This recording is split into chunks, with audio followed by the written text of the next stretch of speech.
over here in this bed we've got cucumbers, and look, they're starting to get their true leaves as well.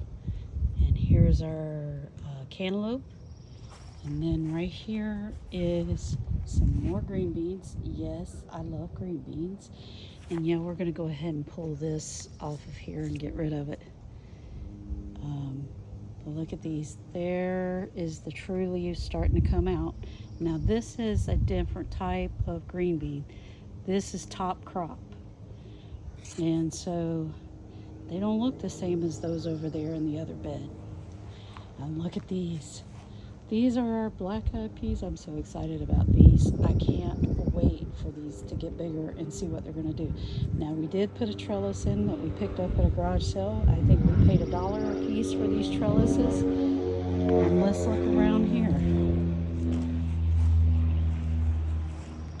Here we are. We got them little bitty, what are they called? Some little bitty green peas. They're mushy. I don't like them. I don't like them at all. Y'all gonna hear me say that until these come up and I try them. I don't like them from the store because they're always mushy. But we put some trellises in here because we noticed these little tendril things right here. That means they're gonna climb. And so we've got them ready to get up on these trellises here. Now there's some more of our cucumbers. Now let's go over here and check out